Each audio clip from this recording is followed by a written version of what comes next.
We are back here with Bill Bloom, and we're having an incredible conversation about letting go. Now, one of the things Bill let go of in the last number of years was $400,000.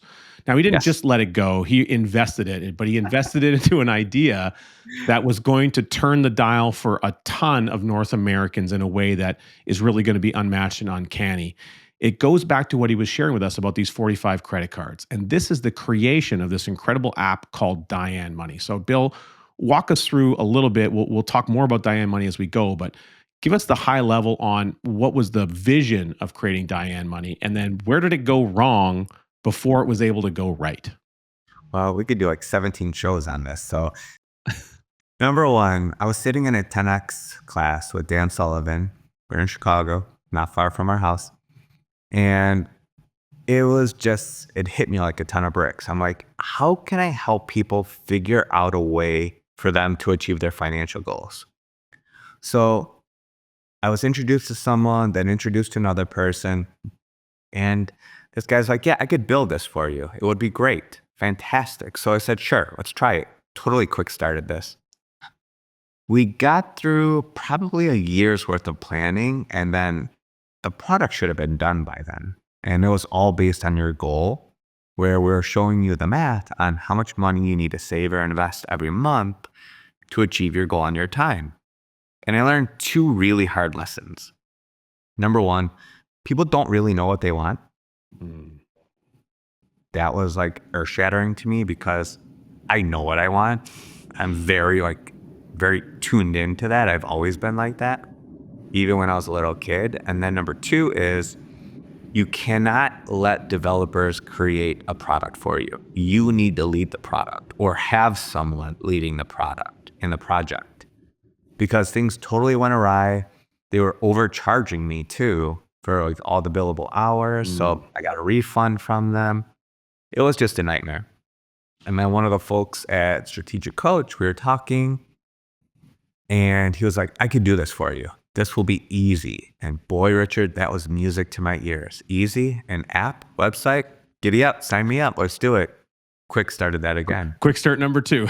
Yeah, quick start number two. So lo and behold, they took over the project. We reconfigured it, still based it on goals. And it turned out, to make a long story short, one of their developers, when you're doing an app, you had to do a front end and a back end. That's how you do testing. And on the back end, they did everything into the production mode instead of a staging or a development mode. Oh.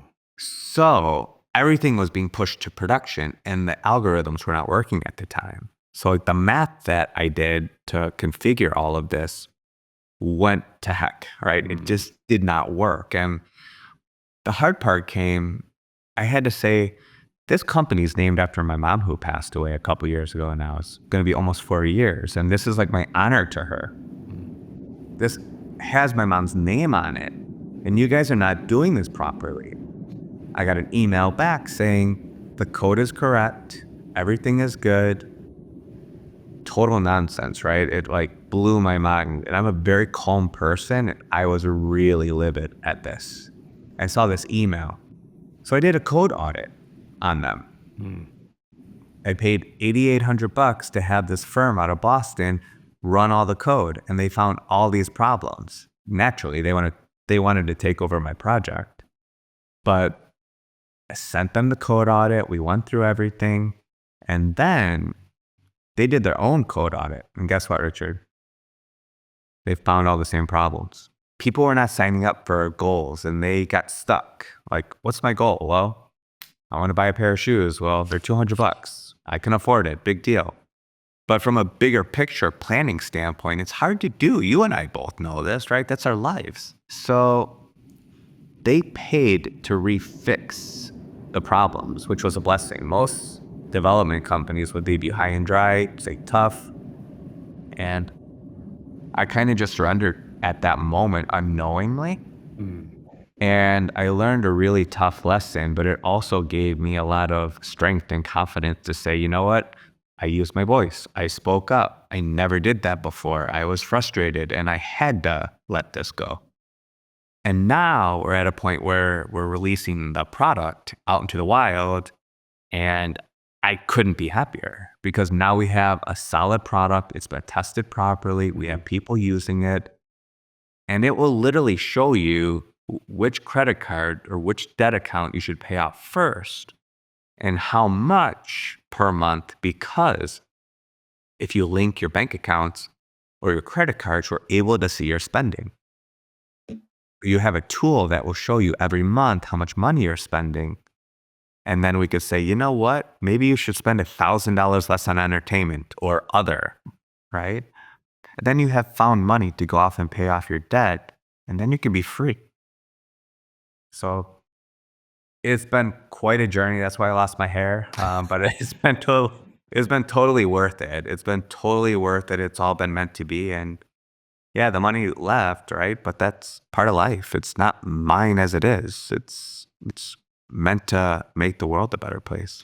One a couple interesting things about the experience that you're sharing, Bill. What comes up for me is that your knowledge base is on helping people on knee to knee conversations, the kitchen table type.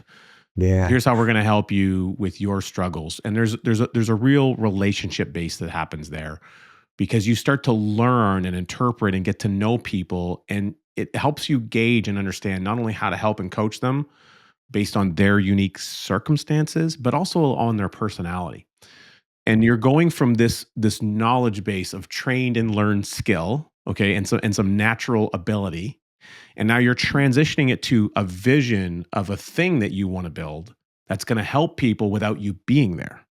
So you're Right. disconnecting the a little bit like the relationship piece but you're not disconnecting it from a vision. So you're trying to create, how can I create a relationship that if you couldn't sit down with Bill, you could have a tool that treats you and your money like Bill might and give you guidance directly in sort of almost like a way that Bill would, is kind of how I visualize what you've done. So it's how can I remove Bill from the equation but create the most amount of impact and Yeah. provide the right kind of advice in the right direction. That's sort of how I visualize what you've built with Diane Money. How on track am I?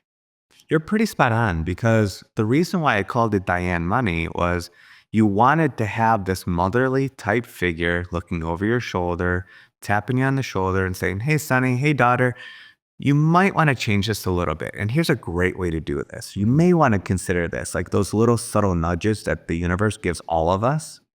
That's exactly what it is. And then it's all habitual. Your money is a habit, and you probably do the same things month after month after month, and you don't realize it. And like you have to be a great steward of your own money. Most people aren't. They're not taught how to be a great steward of their own money. And it's really hard to have those one-on-one conversations with people because so many people are different and finding that avatar. But, you know, Gary Clavin taught me this when we were at Abundance 360. He's like, people don't make money decisions unless they have a life event, like getting married, someone passes away, someone retires. Like you and I both know this, or you get a raise. What do we do with this? But there has to be pain in order to want to change. Mhm. And with there being over $1.2 trillion as of today's recording of new credit card debt, how is that not pain? Why would you want to stay in that framework of your life for 20 years, 10 years? How much money are you losing because of that? And that relationship is just being built with the trust of the product. And it's all math. We're just doing the math for you and taking the guesses and stresses out of your financial life. Well, it's even more than that because although it's doing math, it's what the math is showing people that matters, and it's showing them behavioral impact. So this is Yes. something that we talk a lot about with our clients is what is the impact of your decision making? Mm, And how does that impact now affect you at a longer term horizon? And with what I understand you built with Diane Money, that motherly nudge, it's also giving you a little bit of a roadmap into how those decisions are going to impact you. Okay, we've taken a look at your spending, we've taken a look at your budget, we've taken a look at the categories where money is going. Based on how money is spending, here's some considerations you may need to do. So it's doing a lot of that back. It's kind of like having a personal AI around your money, but your monthly budget. right. to navigate customized for your circumstances. There's a lot of advice out there. There's a lot of great YouTube videos. There's a lot of great shows and programs. But what there such as this one. isn't is customization for the individual circumstance. That's where Diane Money's really coming in and shining. I totally agree with that. And this was an AI based configuration. I mean, we are doing the algorithmic math to show you what you need to do, how you can get out of the bad debt. And if you're not getting customized advice, whether it's on life insurance or investments or debt reduction, you're just wasting time. Everything needs to be about you. And that's how I run my other businesses. And this one specifically, it really needs to be tailored to what you need, as most people don't know. The majority of folks who have started to use this product have said, oh my God, I didn't realize I was getting charged 30% or more in credit card debt interest, or 30, 28%, 27%. People can't believe it. And then when you actually calculate how that interest is being affected and how much money you're losing, you just see that monthly charge, but it's so much more than that. If you can take that $10,000 and use that as an investment vehicle, what would that look like in 20, 30, 50 years? It's a big deal. That's a lot of money. So the whole purpose of this is to help people figure out where they're going wrong by showing them their transactions and where their money is being spent. This is like a great caveat to Mint. With Mint being off the marketplace, this kind of takes that place on a higher level. It's not a granular level, it's on a higher level. But if you know where your money is going, then you can make better decisions moving forward as to where to allocate those dollars. Yeah, that's perfect. And allocation is key. Speaking of allocation, we're going to allocation a few moments for some great commercials. But when we come back, we're going to get more into Diane Money.